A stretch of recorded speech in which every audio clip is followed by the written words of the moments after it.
ನಮಸ್ಕಾರ ವೀಕ್ಷಕರೇ, ನಾವಿವತ್ತು ಹೇಮಾವತಿ ಕಿಚ್ಚು ವಿಶೇಷ ಕಾರ್ಯಕ್ರಮದಲ್ಲಿದ್ದೇವೆ. ನಮ್ಮ ಜೊತೆ ಬಿಜೆಪಿ ಮುಖಂಡರಾದಂತಹ ಶ್ರೀ ದಿಲೀಪ್ ಕುಮಾರ್ ಅವರು ಇದ್ದಾರೆ. ಅದೇ ರೀತಿಯಲ್ಲಿ ಜೆಡಿಎಸ್ ಮುಖಂಡರಾದಂತಹ BS ನಾಗರಾಜ್ ಅವರು ಇದ್ದಾರೆ. ಹೇಮಾವತಿ ಕಿಚ್ಚು ನಿಲ್ತಾ ಇಲ್ಲ. ಒಂದು ವರ್ಷದಿಂದ ಶುರುವಾಗಿರುವಂತಹ ಹೇಮಾವತಿ ಹೋರಾಟ ನಿಲ್ಲುವ ರೀತಿ ಕಾಣ್ತಾ ಇಲ್ಲ. ಬಹುತೇಕ 31ನೇ ತಾರೀಕು ಸುಮಾರು 5,000ಕ್ಕೂ ಹೆಚ್ಚು ಜನರು ಹೋರಾಟಕ್ಕೆ ನಿಲ್ತಾರೆ ಅನ್ನುವ ಮಾತುಗಳು ಕೇಳಿ ಬರ್ತಾ ಇದೆ. ಈಗಾಗಲೇ ಎಲ್ಲ ಮುಖಂಡರು ಕೂಡ ರೈತ ಸಂಘದವರ ಜೊತೆಗೂಡಿ ಹಳ್ಳಿಗೆ ತೆರಳುತ್ತಾ ಇದ್ದಾರೆ, ಜಾಗೃತಿಯನ್ನ ಮೂಡಿಸ್ತಾ ಇದ್ದಾರೆ.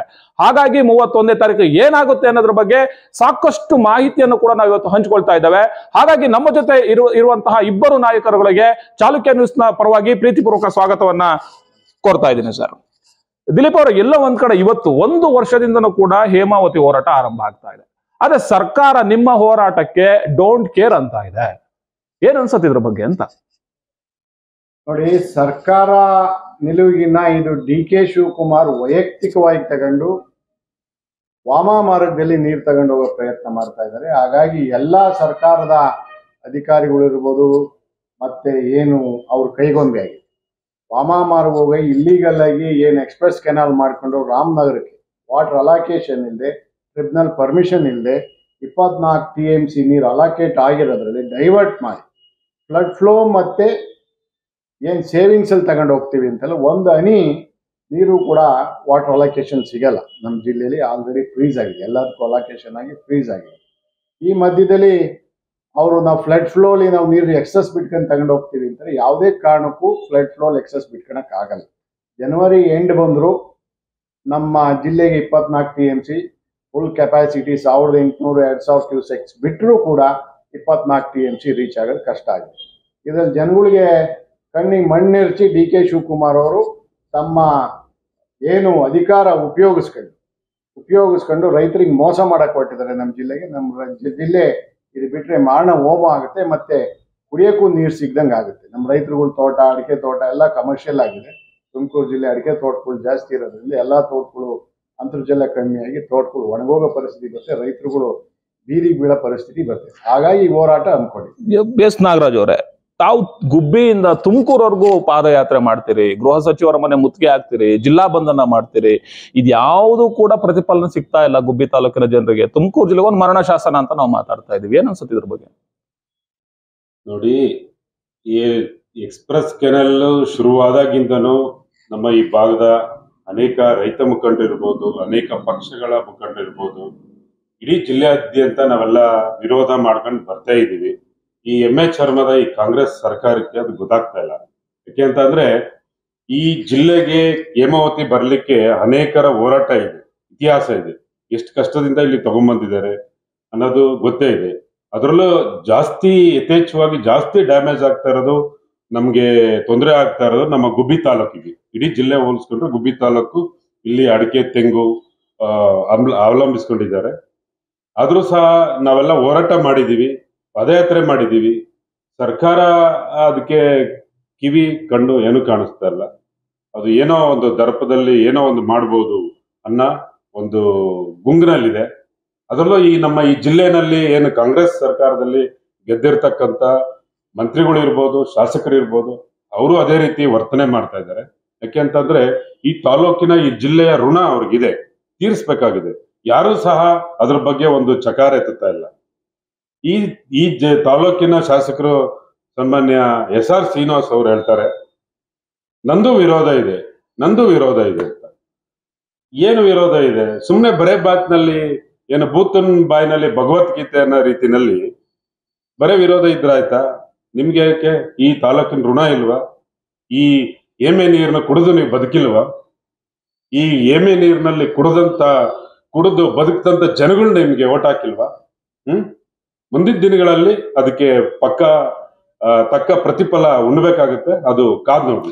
ಒಂದ್ ಕಡೆ ನಾಗರಾಜ್ ಅವರು ಹೇಳ್ತಾ ಹೋದ್ರು, ಪ್ರಭಾವಿ ಸಚಿವರು ಇದಾರೆ ನಮ್ಮಲ್ಲಿ. KN ರಾಜಣ್ಣ ಅವರು ಇದ್ದಾರೆ, ಡಾಕ್ಟರ್ G ಪರಮೇಶ್ವರ್ ಇದ್ದಾರೆ, ಗೃಹ ಸಚಿವರು ಇರುವಂತ ಒಂದು ಸ್ಥಳ ಇದು.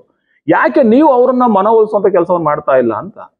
ನಾವು ಅನೇಕ ಬಾರಿ ಜಿಲ್ಲಾ ಉಸ್ತುವಾರಿ ಸಚಿವರು ಪರಮೇಶ್ವರ್ ಅವ್ರನ್ನು ಭೇಟಿ ಮಾಡಿದೀವಿ, ರಾಜಣ್ಣ ಅವ್ರನ್ನು ಭೇಟಿ ಮಾಡಿದೀವಿ. ಅವರು ಆಲಿಸ್ತಾರೆ, ಮತ್ತೆ ಅವ್ರಿಗೇನು ಶಕ್ತಿ ಇದೋ ಇಲ್ವೋ ಗೊತ್ತಿಲ್ಲ. ತಮ್ಮ ಜವಾಬ್ದಾರಿ ಮರೆತು ಜಿಲ್ಲೆಗೆ ಹಿತದೃಷ್ಟಿ ಕಾಪಾಡೋದು ವಿಫಲವಾಗಿವ್ರೆ ಅಂತ ನಾವು ಹೇಳಕ್ ಇಷ್ಟಪಡ್ತೀವಿ. ಒಂದೇನು ಅಂದ್ರೆ ನಮ್ಮ ಜಿಲ್ಲೆಯ ಸಚಿವರಾದಂಥ ಪರಮೇಶ್ವರ್ ಅವ್ರಿಗೂ ನಾವು ಕೇಳ್ಕೊಳೋದಿಷ್ಟೇ, ರಾಜಣ್ಣ ಅವ್ರಿಗೆ ಕೇಳ್ಕೊಳೋದಿಷ್ಟೇ, ಈಗಲೂ ಕಾಲ ಮಿಂಚಿಲ್ಲ. ತಮ್ಮ ಜವಾಬ್ದಾರಿ ಅರ್ತು ನಮ್ಮ ಜಿಲ್ಲೆ ಉಳಿಸ್ಕೊಡ್ಬೇಕು ಅಂತ ನಮ್ಮೆಲ್ಲ ಮುಖ್ಯ ಒತ್ತಾಯ. ಇಲ್ಲ, ಒಂದ್ ಕಡೆ ಸಂಸದರು, ಬಾರಿ ಕೇಂದ್ರ ರೈಲ್ವೆ ಖಾತೆ ಸಚಿವರು ನಮ್ಮ ಜೊತೆ ಇದ್ದಾರೆ. ಇವತ್ತು ಲೆಟರ್ ನೋಡಿದ್ವಿ ನಾವು, ಎಲ್ಲ ಒಂದ್ ಕಡೆ ವಾಟ್ಸಪ್ ಅಲ್ಲಿ ಬರ್ದಾ ಇದೆ, ನಮ್ದು ಕೂಡ ವಿರೋಧ ಇದೆ, ಮುಖ್ಯಮಂತ್ರಿ ಅವರಿಗೆ ನಾವು ಲೆಟರ್ ಬರ್ದಿದೀವಿ ಅಂತ. ಯಾಕೆ ಸೋಮಣ್ಣ ಅವ್ರು ಇವತ್ತಿನವರೆಗೂ ಹೋರಾಟಕ್ಕೆ ಇಳಿತಿಲ್ಲ ಅಂತ? ನೋಡಿ, ಮೊನ್ನೆ ಒಂದು ಪೂರ್ವಭಾವಿ ಸಭೆಯಲ್ಲಿ ನಡೆದಾದಾಗ ಅನೇಕ ಜನರು, ರೈತ ನಾಯಕರು ಈ ಪ್ರಶ್ನೆನ ಎತ್ತಿದ್ದಾರೆ. ಇವತ್ತು ಮಾನ್ಯ ಮಂತ್ರಿಗಳು ಸರ್ಕಾರಕ್ಕೆ ನೇರವಾಗಿ ಪತ್ರವನ್ನ ಬರೆದಿದ್ದಾರೆ. ಯಾಕೆಂತಂದ್ರೆ ಅವರು ಸಹ ಹೆಚ್ಚಿನ ಮತದಲ್ಲಿ ನಮ್ಮ ಜಿಲ್ಲೆಯಿಂದ ಆಯ್ಕೆ ಮಾಡಿ ಹೋಗಿದ್ದಾರೆ, ಮಂತ್ರಿನೂ ಸಹ ಆಗಿದ್ದಾರೆ, ಒಳ್ಳೊಳ್ಳೆ ಕೆಲಸ ಕಾರ್ಯಗಳನ್ನ ಮಾಡ್ತಾ ಇದ್ದಾರೆ. ಅವ್ರ ಗಮನಕ್ಕೂ ಇದೆ, ಅವರು ನೋಡಿ ಪತ್ರದಲ್ಲಿ ಬರೆದಿದ್ದಾರೆ. ಈಗ ಸರ್ಕಾರಕ್ಕೆ ಬಿಸಿ ಮುಟ್ತಕ್ಕಂಥ ಕೆಲಸವನ್ನ ಇವತ್ತು ನೆನೆ ಮಾಡಿದ್ದಾರೆ.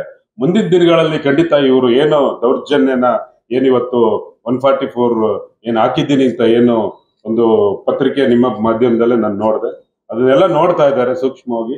ಖಂಡಿತ ಮುಂದಿನ ದಿನಗಳಲ್ಲಿ ಅವರು ಸಹ ನಮ್ಮ ಜೊತೆ ಕೈ ಜೋಡಿಸ್ತಾರೆ ಅಂತ ನಾನಾದ್ರೂ ಸಹ ಭಾವಿಸ್ತೇನೆ. ಈ ಜಿಲ್ಲೆಯ ಬಹಳ ದೊಡ್ಡ ಹೋರಾಟಗಾರರು ಅಂದ್ರೆ ಜೆ.ಸಿ. ಮಾಧುಸ್ವಾಮಿ ಅವರು, ಸಣ್ಣ ನೀರಾವರಿ ಸಚಿವರಾಗಿರುವಂತವ್ರು, ನೀರಾವರಿ ಬಗ್ಗೆ ಹೆಚ್ಚಿನ ಮಾಹಿತಿ ಇರುವಂತವ್ರು. ಅವರು ಹೋರಾಟಕ್ಕೆ ಬಂದಿದ್ರೆ ಒಂದಷ್ಟು ಬದಲಾವಣೆ ಆಗ್ತಿತ್ತು ಅಂತೇಳಿ ರೈತ ಸಂಘದವರು, ತುಂಬಾ ಜನ ಸಾರ್ವಜನಿಕರು ಮಾತಾಡ್ತಾರೆ. ಏನ್ ಅನ್ಸುತ್ತಿದ್ರು? ಅವ್ರು ಬಂದಿದ್ರೆ ಇನ್ನೂ ನಮ್ಗೆ ಆನೆ ಬಲ ಇರೋದು. ನಾವು ಕೂಡ ಸುಮಾರು ಬಾರಿ ಭೇಟಿ ಮಾಡಿದೀವಿ. ಹಾಗಾಗಿ ಅವರು ಏನು ಕಾನೂನು ಸಲಹೆ ನೀಡಬೇಕು ಅದನ್ನೆಲ್ಲ ನಮಗೆ ನೀಡಿದ್ದಾರೆ. ಮತ್ತೆ ಮುಂದೆ ಈಗ ಅವ್ರು ಸ್ವಲ್ಪ ವಿದೇಶ ಪ್ರವಾಸದಲ್ಲಿರೋದ್ರಿಂದ ಈಗ ನಾವು ಪೂರ್ವಭಾವಿ ಸಭೆಯಿಂದ ಸುಮಾರು 8-10 ದಿವಸದಿಂದ ನಡೀತಾ ಇದೆ. ಅವ್ರಿಗೂ ನಾವು ಫೋನ್ ಮೂಲಕ ಮಾತಾಡಿದ್ರು, ನಾನು ಬರ್ತೀನಿ, ಬಂದು ಏನು ನಿಮಗೆ ಕಾನೂನು ಸಲಹೆ ಬೇಕು, ಏನೇನು ನಿಮಗೆ ಬೇಕು, ನಾನು ಸಹಕಾರ ನೀಡ್ತೀನಿ ಅಂತ ಹೇಳಿದೆ. ಇನ್ನ ಮಾಜಿ ಸಂಸದರು ಜಿ.ಎಸ್. ಬಸವರಾಜ್ ಅವರು ಕೂಡ ಕಳೆದ ಬಾರಿ ಏನು ಸೋಮಣ್ಣವ್ರಿಗಿಂತ ಹಿಂದೆ ಇದ್ದಂತಹ ಸಂಸದರ ಚುನಾವಣೆಯಲ್ಲಿ ಕೂಡ MP ಬಸವರಾಜ್ ಅವರು ಮಾತಾಡ್ತಾ ಇದ್ರು. ಹೇಮಾವತಿ ಲಿಂಕ್ ಅವತ್ತೇ ಶುರುವಾಗಿತ್ತು, ಇಲ್ಲಿಗೆ 6-7 ವರ್ಷಗಳ ಹಿಂದೆ ಶುರುವಾಗಿತ್ತು. ಅವರು ಚುನಾವಣೆಯನ್ನ ಮಾಡುವಂತ ಸಂದರ್ಭದಲ್ಲಿ ಹೇಮಾವತಿ ನೀರು ಹೋಗ್ಬಿಡತ್ತೆ, ನಮ್ಗೆ ರಾಮನಗರಕ್ಕೆ ಹೋಗುತ್ತೆ, ಇದಾಗ್ತಾ ಇದೆ ಅಂತೇಳಿ ಮತವನ್ನ ಕೇಳ್ದಂಥದ್ದು ಕೂಡ ಉಂಟು. ಆದ್ರೂ MP ಅವ್ರು ಕೂಡ, ಮಾಜಿ MP ಅವ್ರು ಕೂಡ ಬರ್ತಿಲ್ವಲ್ಲ ಅಂತ ಜನ ಕೇಳ್ತಾರೆ. ನೋಡಿ, ಸನ್ಮಾನ್ಯ ಬಸವರಾಜ್ ಅವರು ಈ ಜಿಲ್ಲೆಯ ಹಿರಿಯ ನಾಯಕರು. ಯಾಕೆಂದ್ರೆ ಕಳೆದ ಬಾರಿ ಹಿಂದಿನ ದಿನಗಳಿಂದಲೂ ಅವರು ಅನೇಕ ಹೋರಾಟಗಳನ್ನ ಮಾಡಿಕೊಂಡು ಈ ಜಿಲ್ಲೆಗೆ ಅನೇಕ ಕೊಡುಗೆಗಳನ್ನ ಕೊಟ್ಕೊಂಡು ಬಂದಿದ್ದಾರೆ. ಅವರ ಮಗ ಇರ್ತಕ್ಕಂಥ ಜ್ಯೋತಿ ಗಣೇಶ್ ಅವರು ಸಹ ನಮ್ಮ ಜೊತೆ ಭಾಗವಹಿಸ್ತಾ ಇದ್ದಾರೆ, ಈ ಹೋರಾಟದಲ್ಲಿ ಮುನ್ನಡೆಯಲ್ಲಿದ್ದಾರೆ. ಯಾಕೆಂತಂದ್ರೆ ಬಸವರಾಜ್ ಅವರು ಸಹ ನಮ್ಮ ಹಿಂದೆ ನಿಂತ್ಕೊಂಡು ಎಲ್ಲರಿಗೂ ಮಾರ್ಗದರ್ಶನ ಕೊಡ್ತಾ ಇದ್ದಾರೆ. ನಾರ್ಮಲ್ ಆಗಿ ಏನಿದೆ ಒಂದು ವಯೋಸಹಜ ಇದರಿಂದ ಮೋಸ್ಟ್ಲಿ ಅವರು ಕಾಲ್ನಡಿಗೆನಲ್ಲಿ ಭಾಗವಹಿಸಕ್ಕಾಗ್ಲಿಲ್ಲ. ಅವರು ಬಂದು ಉದ್ಘಾಟನೆ ಮಾಡಿ ಹೋದ್ರು. ಅವರು ಸಹ ನಮ್ಮ ಹೋರಾಟಕ್ಕೆ ಕೈ ಜೋಡಿಸ್ತಾ ಇದ್ದಾರೆ. ಇಡೀ ಜಿಲ್ಲೆಯ ಎಲ್ಲಾ ನಾಯಕರು ವಿರೋಧ ಇದೆ ಒಟ್ಟಾರೆ. ಇಲ್ಲ, ಒಂದ್ ಕಡೆ ದಿಲೀಪ್ ಮತ್ತೆ ನಾಗರಾಜ್ ರಾಜಕೀಯವಾಗಿ ತಗೊಂಡ್ಬಿಟ್ಟಿದ್ದಾರೆ, ಹೇಮಾವತಿಯನ್ನು ರಾಜಕೀಯವಾಗಿ ತಗೊಂಡ್ಬಿಟ್ಟವ್ರ ಇಬ್ರು ಕೂಡ. ಅವರು ಎಲೆಕ್ಷನ್ ಅಲ್ಲಿ ಸೋತವ್ರೆ, ಹಂಗಾಗಿ ಶಾಸಕರ ವಿರುದ್ಧ ಹೋಗ್ಬೇಕು ನಾವಿಬ್ರು ಅಂತ ಇದಾರೆ ಅವರು. ಹಂಗಾಗಿ ಬಹಳ ಮುಂದೆ ಹೋಗ್ತಾರೆ, MLA ಅವ್ರ ಎತ್ತಿಕ್ತಾರೆ. ಈ ಮಾತುಗಳು ಕೂಡ ಪಬ್ಲಿಕ್ ಅಲ್ಲಿ ಕೇಳಿ ಬರ್ತಾ ಇರುವಂತದ್ದು. ಏನ್ ಹೇಳ್ತಿರ್ಲಿ ನೋಡಿ, ನಾನು ನಿನ್ನೆನೂ ಹೇಳಿದೆ, ಇಡೀ ಇತಿಹಾಸದಲ್ಲಿ ಗುಬ್ಬಿ ತಾಲೂಕಿನಲ್ಲಿ ಫಸ್ಟ್ ಟೈಮ್ ಇದು ರೈತ ಹೋರಾಟಕ್ಕೆ ಮತ್ತೆ ಹೇಮಾವತಿ ನೀರಿನ ಹೋರಾಟಕ್ಕೆ 144 ಸೆಕ್ಷನ್ 10 ಕಿಲೋಮೀಟರ್ ರೇಂಜ್ ಅಲ್ಲಿ ಹಾಕಿದ್ರು. ಇಲ್ಲಿಗಲ್ ಕಾಮಗಾರಿ ಮಾಡ್ತಾ ಇರೋ ಜಾಗಕ್ಕೆ 10 ಕಿಲೋಮೀಟರ್ 144 ಜಾರಿ. ಇದ್ರ ಕೊಡುಗೆ ಯಾರ್ದು? ಶಾಸಕರ ಕೊಡುಗೆ. ನಮ್ಮ ರೈತರು, ಗುಬ್ಬಿ ತಾಲೂಕು ರೈತರು, ಶಾಸಕರಿಗೂ ಕೊಡುಗೆ. ಇಷ್ಟು ದಿನ ಶಾಸಕರ ಸಾಧನೆ ಏನು ಅಂದ್ರೆ DK ಶಿವಕುಮಾರ್ ಅವರು ಕೈ ಜೋಡಿಸಿ ರೈತರನ್ನ ಎತ್ತಿಕ್ಕ ಕೆಲಸ ಮಾಡಿ 144 ಸೆಕ್ಷನ್ ಜಾರಿ ಮಾಡಿ, ನನಗೆ ಬಂದ ಮಾಹಿತಿ ಪ್ರಕಾರ ಎಲ್ಲ ಒದ್ದೊಳಿಕಾಕಿ, ಯಾವನಾರ ಬಂದ್ರು ಒದ್ದೊಳಿಕಾಕಿ ಅಂತ ಹೇಳ್ತಾರೆ. ತಮ್ಮ ಅಧಿಕಾರದ ಆಸೆಗೆ ಒದ್ದೊಳಿಕಾಕಿ ರೈತರನ್ನ ಅಂತ ಅವ್ರ ಕೊಡುಗೆ ಇದೆ. ನಾನು ನಿನ್ನೆ ಹೇಳಿದೆ, ಅವ್ರ ನಾಯಕತ್ವದಲ್ಲೇ ನಾವು ಹೋಗ್ತೀವಿ. ನಾವು ನಾಗರಾಜ್ ಅವರು ಅವ್ರು ಮುಂದೆ ಬರಲಿ, ಈ 144 ಜಾರಿ ಹೋರಾಟಕ್ಕೆ ಮುಂದೆ ಬರಲಿ. ನಾವು ರಾಜಕೀಯಕ್ಕೆ ಬಳಸ್ಕತಿಲ್ಲ. ನಾವು ಅವ್ರಿಗೆ ಹೇಳಿದೀವಿ, ಅವ್ರ ನಾಯಕತ್ವದಲ್ಲೇ ನಾವು ಮುಂದೆ ಹೋಗೋಣ. ಅಲ್ಲ, ಅವರು ಮೊನ್ನೆ ಮಾಧ್ಯಮದ ಜೊತೆ ಮಾತಾಡ್ತಾ ಹೋಗ್ತಾರೆ. ನಾನು ಈಗಾಗಲೇ DK ಅವ್ರ ಜೊತೆ ಮಾತಾಡ್ತಾ ಇದ್ದೀನಿ, ಚರ್ಚೆ ಮಾಡ್ತಾ ಇದ್ದೀನಿ, ನನಗೂ ಇದು ವಿರೋಧ ಇದೆ ಅಂತ. ನನಗೂ ವಿರೋಧ ಇದೆ, ಯಾಕೆ ಇವ್ರು ರಾಜಕೀಯವಾಗಿ ಅದನ್ನ ಬಳಸ್ಕೊಳ್ತಾರೆ ಅಂತ. DK ಶಿವಕುಮಾರ್ ಜೊತೆ ಏನ್ ಮಾತಾಡಿದ್ರಿ? 144 ಸೆಕ್ಷನ್ ಜಾರಿಗೆ ಹಾಕಿ ರೈತರನ್ನೆಲ್ಲ ಒಕ್ಕಲೆ ಬುರ್ಸ ಕೆಲಸ ಮಾಡಿ ಇವ್ರನ್ನೆಲ್ಲ ಒದ್ದು ಜೈಲ್ಗೆ ಹಾಕಿ ಅಂತ ಮಾತಾಡಿದ್ರ? ಇಲ್ಲ ನಮ್ಮ ತಾಲೂಕಿನಲ್ಲಿ ಹೇಮಾವತಿ ಕೆನಲ್ ನಾನು ಆಗಕ್ ಬಿಡಲ್ಲ, ನೀವು ಮಾಡಿದ್ದೇ ಆದ್ರೆ ನಾನು ರಾಜೀನಾಮೆ ಕೊಡ್ತೀನಿ ಅಂತ ಯಾಕೆ ಹೇಳ್ತಿಲ್ಲ? ಅವ್ರಿಗೂ ಬೆದರಿಕೆ ಹಾಕಿಲ್ರಿ. ಡಿ ಕೆ ಶಿವಕುಮಾರ್ ಮುಂದೆ ಮಾತಾಡಕ್ ದಮ್ ಇಲ್ವಾ? ಧೈರ್ಯ ಇದ್ಮೇಲೆ ಮಾತಾಡ್ಬೇಕಲ್ಲ. ಈಗ ಇದಕ್ಕೇನು ಉತ್ತರ ಕೊಡ್ತಾರೆ? 144 ಸೆಕ್ಷನ್ ಜಾರಿಯಾಗೈತೆ. ನಾನು ನೆನ್ನೆನೂ ಕರೆದು, ನಾವು ನಾಗರಾಜ್ ಅವರು ಕರೆದು, ನಿನ್ನ ನಾಯಕತ್ವದಲ್ಲೇ ಮುಂದೋಗೋಣ ಬಾರಪ್ಪ, ನಿಂದೇ ಹೆಸರು ಬರ್ಲಿ ಅಂತ. ನಮ್ಗೇನು ರಾಜಕೀಯ ಇದ್ರಲ್ಲಿ ಮಾಡೋ ಅವಶ್ಯಕತೆ ಇಲ್ಲ. ಏನು ಅಂದ್ರೆ ರೈತರು, ನಮ್ಮ ನೀರು ನಮ್ಮ ಹಕ್ಕು, ನಮ್ಮ ನೀರನ್ನ ನಮ್ಮ ಹಕ್ಕು. ನಾವು ತಾಲೂಕು ಪ್ರತಿನಿಧಿ, ನಾನು ಒಬ್ಬ ರೈತ ಮಗನಾಗಿ ನನಗೂ ನೀರು ಬೇಕು, ನಾಗರಾಜ್ ಅವ್ರಿಗೂ ನೀರು ಬೇಕು, ಎಲ್ಲರಿಗೂ ನೀರು ಬೇಕಂದ್ರೆ ನಮ್ಮ ಹಕ್ಕು ನಾವು ಕೇಳ್ತಾ ಇದೀವಿ. ರಾಜಕೀಯ ಇದ್ರಲ್ಲಿ ಎಲ್ಲಷ್ಟು ಇಲ್ಲ. ನಾವು ಶಾಸಕರು ಶ್ರೀನಿವಾಸ್ ಅವರ ನಾಯಕತ್ವದಲ್ಲೇ ನಾವು ಹೋರಾಟಕ್ಕೆ ಹೋಗಕ್ ರೆಡಿ ಇದೀವಿ.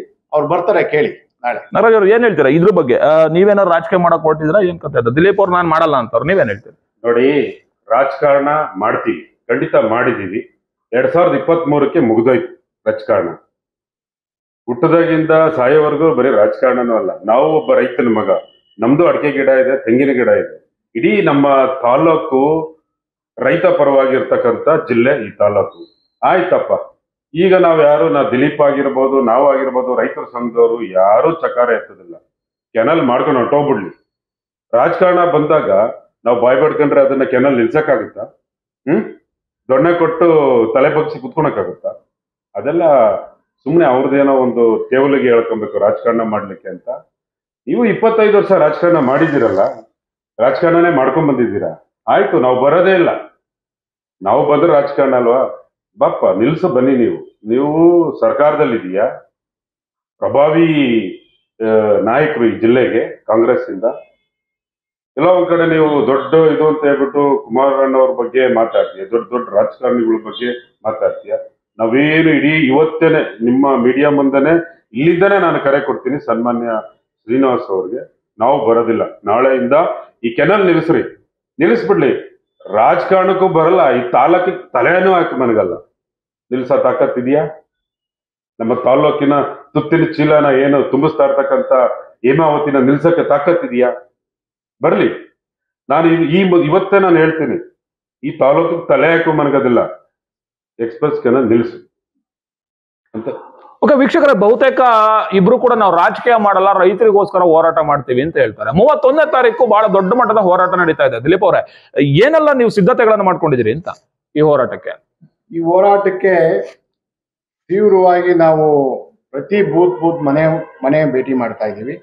ಎಲ್ಲ ಸಂಘಟನೆ ಮಾಡಿ ಜನ, ಪ್ರತಿ ಗ್ರಾಮದಿಂದಲೂ 100 ಜನ 200 ಜನ ಹೊರಡಬೇಕು.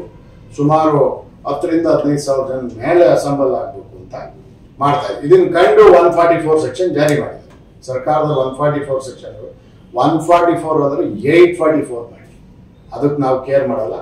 ನಾವು ಹೇಮಾವತಿ ಕೆನಲ್ ಕಾಮಗಾರಿ ನಿಲ್ಸೇ ತೀರ್ತೀವಿ. ಇದು ಏನು ಎಕ್ಸ್ಪ್ರೆಸ್ ಕೆನಲ್ ಮಾಡ್ತಾ ಇದ್ರೆ ಅವೈಜ್ಞಾನಿಕವಾಗಿ ಅದನ್ನ ನಿಲ್ಸೇ ತೀರ್ತೀವಿ ಅಂತ ನಾವು ಹೇಳಿದ್ವಿ. ನಾಗರಾಜ್ ಅವರೇ, ಇನ್ನು 2 ದಿನ ಮುಂಚೆನೆ 144 ಭಯವನ್ನ ಸೃಷ್ಟಿಸಿರುವಂತದ್ದು. 144ಗೆ ನಮ್ಮ ರೈತರು ಎದುರುಕೊಂಡು ಬರ್ತಾರೆ ಅಂತ ನಂಬಿಕೆ ಇದೆ ನಿಮ್ಗೆ? ನೋಡಿ, ನಮ್ಮ ರೈತರು ಕಷ್ಟ ಸುಖಗಳನ್ನ ನೋಡಿರ್ತಕ್ಕಂಥವ್ರು. ಯಾವುದೇ ಒಂದು ಹಂಜು ಬುರುಕತನ ಅಲ್ಲ ಈ ತಾಲೂಕು ಕಂಡು ಮೆಟ್ಟಿದ ನಾಡು. ಈ 144ಗೆಲ್ಲ ಖಂಡಿತ ಎದುರೋದಿಲ್ಲ. ನಾವು ದಿಲೀಪ್ ಅವರು ಮತ್ತೆ ಅನೇಕ ರೈತ ಮುಖಂಡರುಗಳು ಇವತ್ತಿಂದ ನಾನು ಪಂಚಾಯತಿ ವೈಸ್ ಎಲ್ಲ ಮನೆಗೆ ಹೋಗಿ ನಾವು ಕರೆಯನ್ನ ಕೊಡ್ತಾ ಇದೀವಿ. ಪಾಪ ನಮ್ಗೆ ಹೊಟ್ಟೆ ಹಸ್ತಿದೆ ರೈತರಿಗೆ. ಸನ್ಮಾನ್ಯ ಶಾಸಕರು ತೋಟದ ಮನೆಯಲ್ಲಿ ತಣ್ಣಗೆ ನೀರು ಕುಡ್ಕೊಂಡು ಇದ್ದಾರೆ. ಆ ದೇವರು ಅವ್ರಿಗೆ ತಣ್ಣಗೆ ಇಟ್ಟಿರಲಿ. ನಮ್ಮ ರೈತರು ಪರವಾಗಿ ನಾವು ಹೋರಾಟ ಮಾಡ್ತಾ ಇದ್ದೀವಿ. ನಾವು ಸೇರಿ ಇಡೀ ಜಿಲ್ಲೆಯ, ಇಡೀ ತಾಲೂಕಿನ ರೈತ ಮುಖಂಡರು, ರಾಜಕೀಯ ಮುಖಂಡರುಗಳು ನಾವು 144ಗಲ್ಲ, ಗೋಲಿಬಾರ್ ಮಾಡಿದ್ರು ರೈತರಿಗೋಸ್ಕರ ತಲೆ ಕೊಡ್ತೀವಿ ಹೊರತು ಅಂಜು ಬುರುಕತನದಿಂದ ಹಿಂದೆ ಸರಿಯ ಮಾತೇ ಇಲ್ಲ. ಎಷ್ಟು ಜನ ಸೇರ್ಬೋದು ಅವತ್ತಿನ ಕಾರ್ಯಕ್ರಮಕ್ಕೆ? ಯಾರೆಲ್ಲ ಮುಖಂಡರು ಬರ್ತಾರೆ? ಅವತ್ತಿನ ಕಾರ್ಯಕ್ರಮಕ್ಕೆ ಜಿಲ್ಲೆಯ ಎಲ್ಲ ಏನು ಶಾಸಕರಾದಂಥ ಸುರೇಶ್ ಗೌಡರು ಇರ್ಬೋದು, ಶಾಸಕರಾದಂಥ MT ಕೃಷ್ಣಪ್ಪನವರು ಇರ್ಬೋದು, ಶಾಸಕರಾದಂಥ ಜ್ಯೋತಿ ಗಣೇಶ್ ಇರ್ಬೋದು, ಮಾಜಿ ಸಚಿವರಾದಂಥ ಸೌರ ಶಿವಣ್ಣ ಅವರು ಇರ್ಬೋದು, ಮತ್ತೆ ಮಾಜಿ ಸಚಿವರಾದಂಥ ನಾಗೇಶ್ ಅವರು ಇರ್ಬೋದು, ತಾಲೂಕಿನ ಎಲ್ಲ ಜಿಲ್ಲೆಯ ಮುಖಂಡರುಗಳು ಭಾಗವಹಿಸ್ತಾರೆ. ಮತ್ತೆ ಸಿರಾ ತಾಲೂಕು, ಕೊರಟಗೆರೆ, ಮಧುಗಿರಿ ಎಲ್ಲ ತಾಲೂಕಿನಲ್ಲೂ ಕರೆ ಕೊಟ್ಟಿದ್ವಿ. ಮತ್ತೆ ರೈತ ಸಂಘದ ಎಲ್ಲ ಪದಾಧಿಕಾರಿಗಳು, ತಾಲೂಕಿನ ಜಿಲ್ಲೆಯ ಎಲ್ಲ ರೈತ ಸಂಘದ ಮುಖಂಡರುಗಳು ಭಾಗವಹಿಸ್ತಾರೆ. ಎಲ್ಲ ತಾಲೂಕಿನ ರೈತ ಮುಖಂಡರುಗಳು ಭಾಗವಹಿಸ್ತಾರೆ. ಸುಮಾರು ಹೊರಗಿನಿಂದಲೇ ನಮ್ಮ ನಿರೀಕ್ಷೆ 5,000 ಜನದ ಮೇಲೆ ಹೊರಗಿನಿಂದಲೇ ಬೇರೆ ತಾಲೂಕಿಂದ ಬರುತ್ತೆ. ಮತ್ತೆ ಇಲ್ಲಿ ಸುಮಾರು ನಾವು 10,000 ರಿಂದ 15,000 ಜನ ಅಸೆಂಬಲ್ ಮಾಡಬೇಕು ಅಂತ 144 ಸೆಕ್ಷನ್ ಜಾರಿ ಮಾಡಿದ್ದೆ. ನಮ್ಗಿನ್ನೂ ಹುಮ್ಮಸ್ ಬಂದಿದೆ. ಒಂದು ಚಾಲೆಂಜಿಂಗ್ ಆಗಿ ತಗೊಂತೀವಿ. ಹೆಚ್ಚಿನದಾಗಿ ಜನ ಸೇರಿಸ್ತೀವಿ. ಏನು ಸೇರಿಸ್ಬೇಕು ಅಂತಿದ್ದು ಅದು ಡಬಲ್ ಆಗಿ ಸೇರಿಸ್ತೀವಿ. ಶಾಸಕರಿಗೆ ಹೇಳಕ್ಕೆ ಇಷ್ಟಪಡ್ತೀನಿ, ಈಗಲೂ ಕಾಲ ಮಿಂಚಿಲ್ಲ. ನಿಮ್ಮ ನಾಯಕತ್ವದಲ್ಲಿ ಹೋರಾಟ ಮಾಡೋಣ, ಮುಂದೆ ಬನ್ನಿ. ಇಲ್ಲ ಅಂದ್ರೆ ರೈತನ ಶಾಪ ತಟ್ಟದೆ ಬಿಡಲ್ಲ ನಿಮಗೆ ಅಂತ ಹೇಳಕ್ಕೆ ಇಷ್ಟಪಡ್ತೀನಿ. ಯಾರು ಸ್ವಾಮೀಜಿಗಳು ಕೂಡ ಬರುವಂತದ್ದು, ಕಳೆದ ಬಾರಿ ಬಂದಿದ್ದು ಸ್ವಾಮೀಜಿಗಳು, ಈ ಬಾರಿ ಖಂಡಿತ ಈ ಜಿಲ್ಲೆಯ ಅನೇಕ ಮಠಾಧೀಶರು, ಗುರುಗಳು ಅವರು ಸಹ ಅವ್ರಿಗೂ ಗೊತ್ತಿದೆ ನಮ್ಮ ಹೇಮಾವತಿ ಏನು ಸಮಸ್ಯೆ ಇದೆ ನಮ್ಮ ರೈತರ ಪರವಾಗಿ. ಖಂಡಿತ ಅವರು ಸಹ ಅನೇಕ ಸ್ವಾಮೀಜಿಗಳು ಈ ಪಾಲ್ಗೊಳ್ತಾ ಇದ್ದಾರೆ. ಇಡೀ ಮಠಾಧೀಶರುಗಳು ಬರ್ತಾ ಇದ್ದಾರೆ. ಅನೇಕ ನಾಯಕರುಗಳು ನಮ್ಮ ಜಿಲ್ಲೆಯ ಎಲ್ಲ ಮಾಜಿ ಸಚಿವರು, ಮಾಜಿ ಶಾಸಕರುಗಳು, ಹಾಲಿ ಶಾಸಕರುಗಳು ಎಲ್ಲರೂ ಭಾಗವಹಿಸ್ತಾ ಇದ್ದಾರೆ. ಈ ಸಂದರ್ಭದಲ್ಲಿ ಏನ್ ಹೇಳ್ತೀರಿ ಕೊನೆಯದಾಗಿ ನಮ್ಮ ರೈತರಿಗೆ, ನಮ್ಮ ಜಿಲ್ಲೆಯ ಜನರಿಗೆ? ನಮ್ಮ ಜಿಲ್ಲೆಯ ಮತ್ತು ತಾಲೂಕಿನ ಜನತೆಗೆ ಹೇಳಕ್ಕೆ ಇಷ್ಟಪಡೋದೆ, ಯಾವುದೇ ಕಾರಣಕ್ಕೂ ಯಾವುದೇ ಗೊಡ್ಡು ಬೆದರಿಕೆಗೆ ಎದುರ ಅವಶ್ಯಕತೆ ಇಲ್ಲ. 144 ಅಂದ್ರೆ 844 ಹಾಕ್ಲಿ. ಯಾವುದೇ ಕಾರಣಕ್ಕೂ ನಮ್ಮ ನೀರು ನಾವು ಬಿಡಕ್ಕೆ ತಯಾರಿಲ್ಲ ಅನ್ನೋ ರೀತಿಯಲ್ಲಿ ಎಲ್ಲರೂ ನುಗ್ಗಿ ಬರಬೇಕು. ಏನೇ ಬಂದ್ರು ನಾವೆಲ್ಲ ಮುಖಂಡರುಗಳು ನಿಮ್ಮ ಜೊತೆ ಇದ್ದೀವಿ. ಕಾನೂನು ಹೋರಾಟಕ್ಕೂ ಸೈ, ಏನು ನಮ್ಮ ರೈತರ ಬಲ ತೋರ್ಸಕ್ಕೂ ಸೈ ಅಂತ ಹೇಳಕ್ಕೆ ಇಷ್ಟಪಡ್ತೀನಿ. ನಾನು ನಮ್ಮ ತಾಲೂಕಿನ ಹಾಗೂ ಜಿಲ್ಲೆಯ ಜನತೆಗೆ ನಾನು ಮನವಿ ಮಾಡೋದೊಂದೇನೆ, ಏಕೆಂತಂದ್ರೆ ಎಣ್ಣೆ ಬಂದಾಗ ಕಣ್ಣು ಮುಚ್ಕೊಂಬಾರದು. ಏಕೆಂತಂದ್ರೆ ನೀರನ್ನ ಕೊಳ್ಳೆ ಹೊಡ್ಕೊಂಡು ಹೋಗೋಂತ ಪರಿಸ್ಥಿತಿ ಈಗ ಬಂದಿದೆ.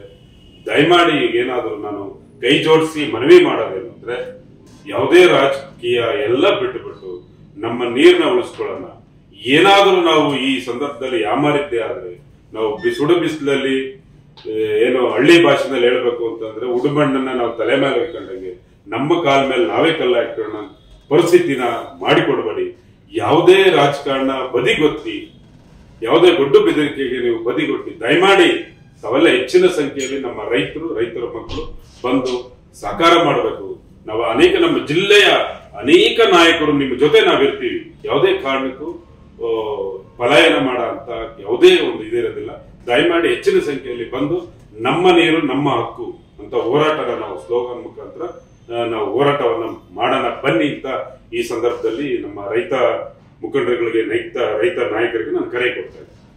ವೀಕ್ಷಕರ, ಇದುವರೆಗೂ ಇಬ್ಬರು ನಾಯಕರು ಕೂಡ ನಾವು ಯಾವುದೇ ಕಾರಣಕ್ಕೂ ರಾಜಕೀಯ ಮಾಡಲ್ಲ, ಮಾನ್ಯ ಶಾಸಕರ ನಿಮ್ಮ ನೇತೃತ್ವದಲ್ಲೇ ಕೂಡ ನಾವು ಹೋರಾಟಕ್ಕೂ ಸಿದ್ಧ ಇದ್ದೇವೆ ಅನ್ನುವ ಮಾತುಗಳನ್ನು ಹೇಳಿದ್ದಾರೆ.